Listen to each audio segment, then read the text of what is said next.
هلا السلام عليكم ورحمة الله وبركاته. مرحبا بكم معي في فيديو جديد في أخبار الكيبوب لهذا اليوم صباحا تم الإفراج عن أغنية سميرالدو جولدن مارشينج باند لجيمين بالتعاون مع لوكو عبر منصات الموسيقية المختلفة اليوتيوب وسبوتيفاي الايتونز وابل ميوزك.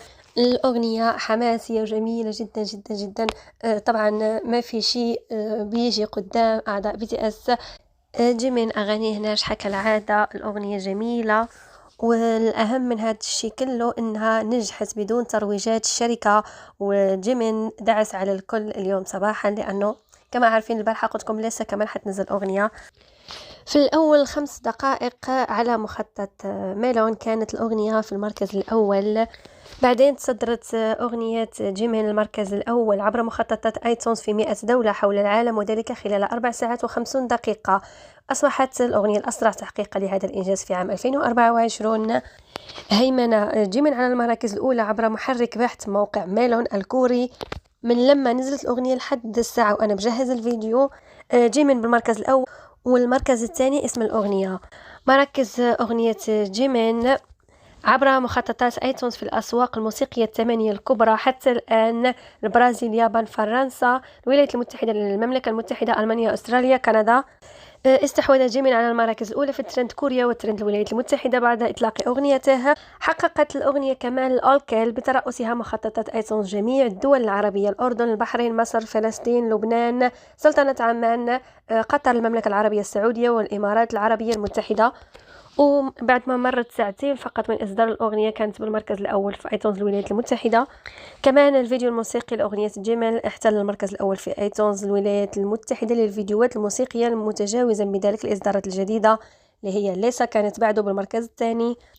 الأغنية تجاوزت حاجز 10,000 عملية بحث عبر منصة شازام، واحتلت المرتبة الأولى على اليوتيوب في جميع أنحاء العالم، ما يقرب من 3 ملايين مشاهدة.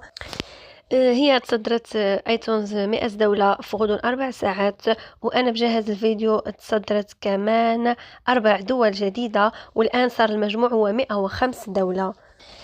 قام جراي مغني الراب الكوري والمنتج والشاعر الغنائي بنشر مقطع من الأغنية على الانستغرام، وكتب جيميني لنذهب، وتحتها كتب لقد عاد الأب. المغنية وكاتبة الأغاني أدورا صرحت أنها قامت بأداء غناء في الخلفية في الأغنية، وكتبت جوقة بواسطتي. نزل بيان صحفي من بجهة الموسيقية حول أغنية جيمين، وكتبوا بالإشارة إلى الزهرة الخيالية سميرالدو التي ترمز إلى الحقيقة المخفية. تعبر الكلمات بحنان عن الشوق للاعتراف والعثور على الحب، نيابة عن أولئك الغير قادرين عن التعبير عن مشاعرهم. جيمين كمان ذكر BTS بطريقة غير مباشرة، قال: بدأ كل شيء في 12 يونيو، هو أول ترسيم لهم لأغنية No More Dream، وكمان كان ترسيم الفرقة وعمل رقم 7 بإيده، يعني بيتذكر الفرقة، بيتذكر أنهم 7 طبعا. الصحافة نشروا الصورة لجيمين مع لوكو من خلف كواليس تصوير أغنيتهم.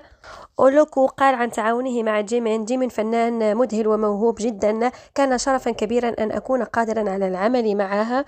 وبعد ما حققت الأغنية المركز الأول في آيتونز المملكة المتحدة، يتعادل جيمين مع جونغكوك بصفتهما منفردي الكيبوب الأكثر امتلاكا لأغاني حققت المركز الأول في آيتونز المملكة المتحدة، محققين ذلك مع 8 أغاني لكل منهما. جيمين كما قلت لكم تجاوز ليسا وصار أسرع فنان كيبوب يتصدر مخطط الآيتونز الولايات المتحدة للفيديوهات الموسيقية.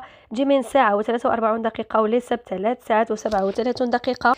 ليسا لحد الساعة أو أغنيتها روك ستار حتى الآن تصدرت آيتونز 20 دولة، من بينهم مصر والمملكة العربية السعودية. فقط هذه هي الدول العربية اللي تصدرت لها الأغنية لحد الساعة وأنا بجهز الفيديو، فهي تصدرت 20 دولة، وجيمين لحد الساعة 105 دولة.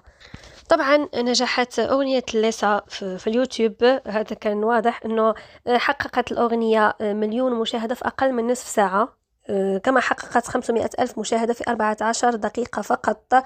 ووصل الفيديو الموسيقي ل 2 مليون مشاهدة عبر اليوتيوب، وذلك خلال 7 دقائق. وتخطت أغنية شاز لفرقة بيبي ماستر اللي تجاوزت 2 مليون مشاهدة في ساعة و26 دقيقة. فأغلب أو كل نجاحات ليسا كانت على اليوتيوب. قائد سترايكت تحدث عن أغنية ليسا روك ستار وقال: هل استمعتم إلى أغنية ليسا الجديدة؟ إنه جنون، تمت الإضافة إلى قائمة التشغيل. جيميل لحد الساعة وأنا بجهز الفيديو باقي ما حقق أهداف اليوتيوب. بالنسبة للأرمي عملوا ستريم على اليوتيوب، ركزوا على اليوتيوب. باقي إنجازات الأغنية حخليها لكم بكرة كالعادة بعد 24 ساعة. حخلي لكم تبع ليسا وتبع جيمين.